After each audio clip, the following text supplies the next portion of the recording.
Fala seus blasfemos e perseguidores da verdade, como vocês estão? Hoje vamos falar sobre as facções e grupos de Honkai Star Rail. Algumas vão estar bastante resumidas para não darmos um spoiler grandão dos próximos vídeos. Algumas vão estar excluídas porque não tem relevância nenhuma na história e também porque vamos falar delas mais pra frente em alguns vídeos. Comecemos pela primeira facção que temos contato no jogo, os Caçadores de Stellaron. Os Caçadores de Stellaron são chamados assim pois, pasmem, eles procuram Stellarons. Eles são guiados por Hélio, um gato preto com a capacidade de ver o futuro e escrevê-lo como roteiro. Ele curiosamente também chama o futuro de roteiro. O roteiro é seguido pelos Caçadores de Stellaron com êxito. Tudo acaba acontecendo exatamente como previsto, o que é bem estranho. O roteiro às vezes deixa momentos em branco. Esses são usados pelos Caçadores de Stellaron como um descanso que permite que eles não fiquem presos em algo. Os seus integrantes conhecidos são Blade, Hélio, Kafka, Sam e Silverwolf. Para os nacionalistas, Loba Prateada. Não se sabe qual Aeon ele segue e nem qual seu objetivo adquirindo Stellarons. Só se sabe que eles são criminosos, tipo, bem criminosos. O Blade é um assassino sanguinário, a Kafka é uma manipuladora, Silverwolf é uma hacker praticante de cyberbullying com Inteletrons e o Sam... O Expresso Astral. O Expresso Astral é considerado um grupo, mas na verdade é uma ferramenta. Ele é um trem infinito conhecido por ter vagões enquanto o desbravamento existir. Ele em si, além de ferramenta, é o lar verdadeiro do grupo de Arkville, que são os Iluminados. Esses sim são o grupo do desbravamento. O Expresso Astral basicamente servia como lugar de quem queria viajar junto com os Iluminados. Os Iluminados são basicamente os seguidores de Arkville. Seu objetivo é interligar todo o universo. Os Iluminados já tiveram vários membros, incluindo o Ahá disfarçado, o Arkville no puro e no seco, e o Expresso Astral acabou vazio e destruído por um tempo, mas ele foi consertado por uma certa mulher ruiva e voltou a andar.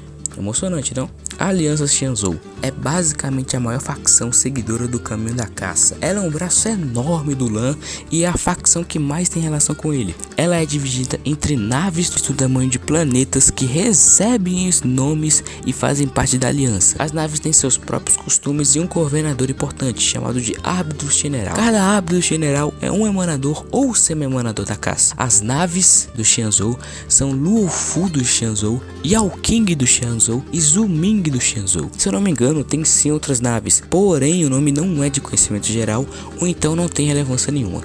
Os árbitros generais conhecidos são Jing Yuan, Fei Xiao e Huaiyan. Embora não esteja do roteiro, eu vou falar aqui, mas cada nave tem uma patrulha, no caso patrulha não, um exército próprio. Por exemplo, o Luofu do Xianzhou tem os Cavaleiros das Nuvens, e o Yao King, se eu não me engano, tem os Cavaleiros Verdejantes. O Ming a gente não sabe. O Jing Yuan é o general do Luofu, a Fei Xiao é do Yao King e o Huaiyan é do Zuming. Penacony / família. Penacony é um mundo conhecido como o planeta das festividades. Era originalmente uma prisão do tamanho de um planeta feita pela CPI, porém ela foi mudada por um homem conhecido como o Relojoeiro. Penacony foi transformado em um hotel onde pessoas eram literalmente hospedadas em sonhos, fazendo assim um mundo de felicidade infinita. Penacony, sendo o mundo da harmonia, recebeu tratamento de uma entidade também da harmonia, sendo ela a família. Se para Chip todos são irmãos e devem cantar em uníssono, todos que se entregam a esse ideal são em uma família. A família é dividida entre outras famílias, como por exemplo a família Cão de Caça, que cuida da segurança, a família Iris, que cuida do entretenimento, e por aí vai.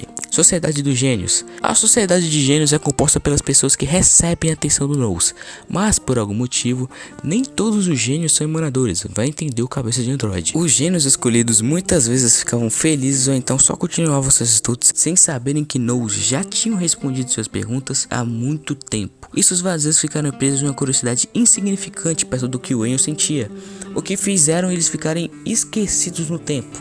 Para se tornar um verdadeiro membro da Sociedade dos Gênios, era necessário abandonar a curiosidade mundana, reconhecendo claramente a conclusão de que a resposta do universo vai além dos limites da sabedoria mortal. Vigias da Galáxia. A segunda facção conhecida por seguir a caça.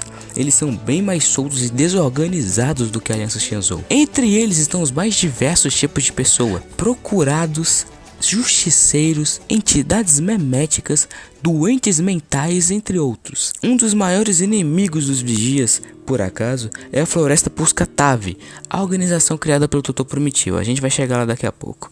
Os Vigias da Galáxia recebem esse nome pois eles literalmente vigiam a galáxia. Eles têm um senso de justiça tão grande, mas tão grande, que basicamente fazem justiça com as próprias mãos. Eles até têm uma liderança, mas não é como se seguissem. Embora todos os Vigias se respeitem e tenham praticamente o mesmo ideal, que seria, abre aspas, encher os malvadões de tiro, porrada e bomba, fecha aspas. Autoaniquilador. Vou falar rapidamente sobre eles. Eles seguem Ix e são basicamente pessoas que perderam o sentido de suas próprias existências. Autoaniquiladores desistem de tudo por acharem que a vida não tem sentido. Isso basicamente é se entregar ao caminho do Ix. E isso nos leva aos Doutores do Caos. Quando se entrega ao caminho da inexistência, você segue os comandos de Ix e nisso acontece duas coisas. Ou você vira um autoaniquilador, recebendo o olhar do Ix do nada a ponto de literalmente evoluir e sofrendo problemas que os autoaniquiladores sofrem.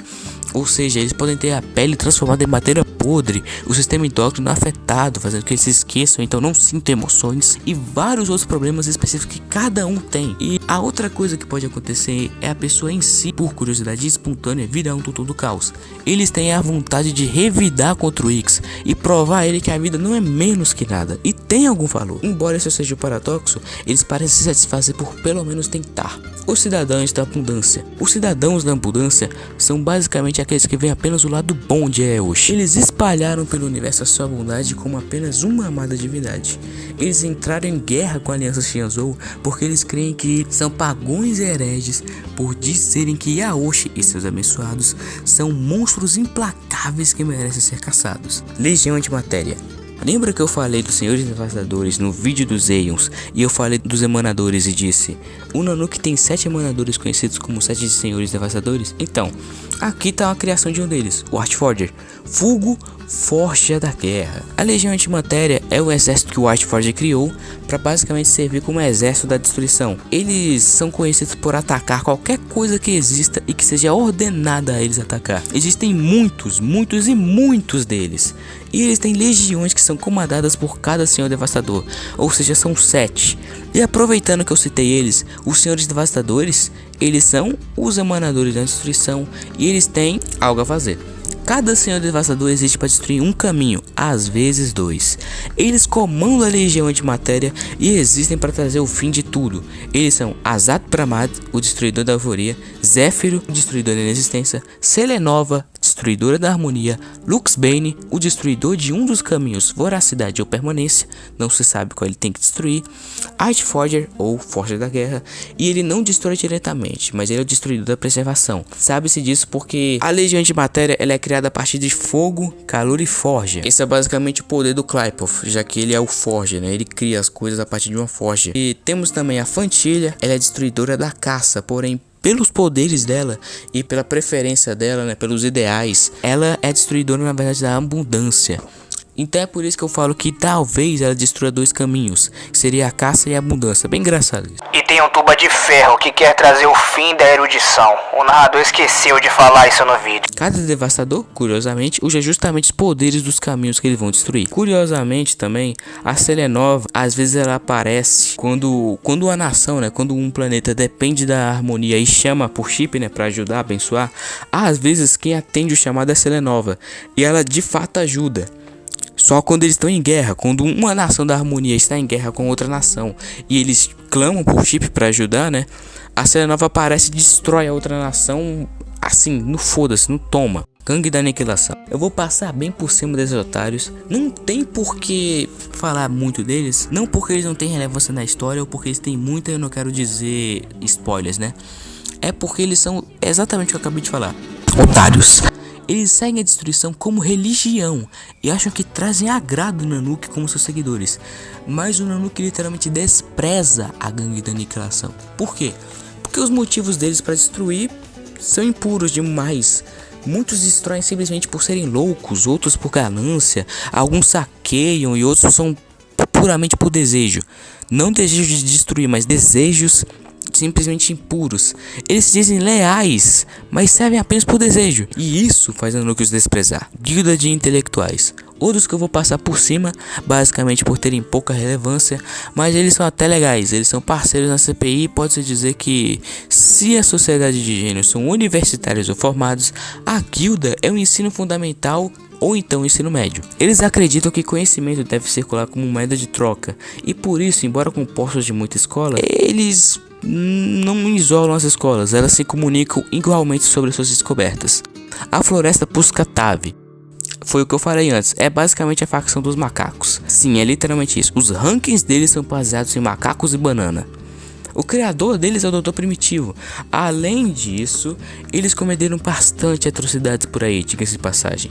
O suficiente para virarem alvos dos vigias da galáxia. Corporação da Paz Interastral. Os agiotas de Honkai. Eles funcionam através do comércio e seu enorme consórcio. Eles têm muita tecnologia e são basicamente a facção mais presente no mundo. Eles têm robôs, funcionários, chefes, departamentos gigantescos, muita coisa. A CPI veio de seguidores da preservação bem excêntricos. Raipov queria construir um muro gigante, e os fundadores da CPI foram atrás do material para que ele fizesse isso. Mesmo assim, para o jogador a CPI não brilha. O que brilha mesmo é os 10 corações de pedra.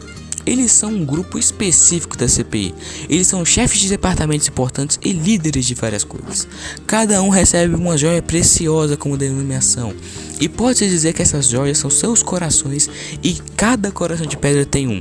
Provavelmente daí vem o nome, não? Eles são Pérola, Aventurina, Sugilita, Obsidiana, Ágata, Jate, Topázio, Opálio, Safira e Âmbar, sendo que, embora não seja parte deles, ele é o fundador do 10 Corações de Pedra, sendo o Diamond, vulgo Diamante. Jardim da Recordação. Eles são seguidores de Fully e ajudam o Aeon em seu objetivo. Eles adquirem memórias. Embora o Jardim da Recordação seja o jardim, os seus integrantes não são jardineiros, são memoriadores. Pessoas que mexem e adquirem as memórias das outras pessoas para entregá-las ao jardim.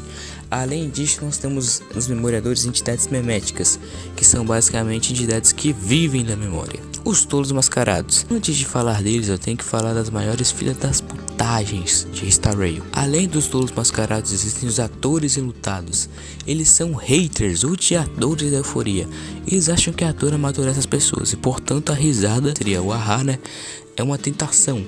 Como o Ahá é a encarnação da risada, eles tentam acabar com ele, fazendo geral chorar.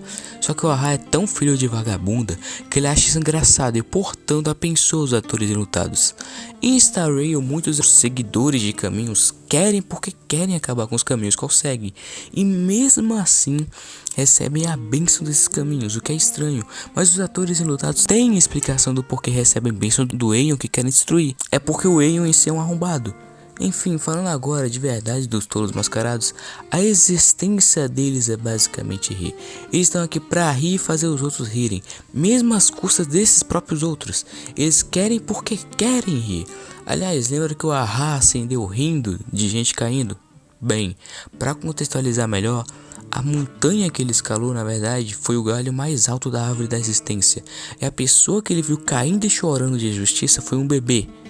O Ahá riu de um bebê chorando e caindo, e por isso ele virou um deus. Finalmente finalizamos o vídeo por aqui, e vocês podem dizer: Teoros, vocês só cobriram 19 facções de 34 conhecidas. Vocês são preguiçosos? Sim, quer dizer, não. A questão é que as outras facções serão explicadas conforme a história vai avançando, por exemplo, os arquitetos, essas coisas, e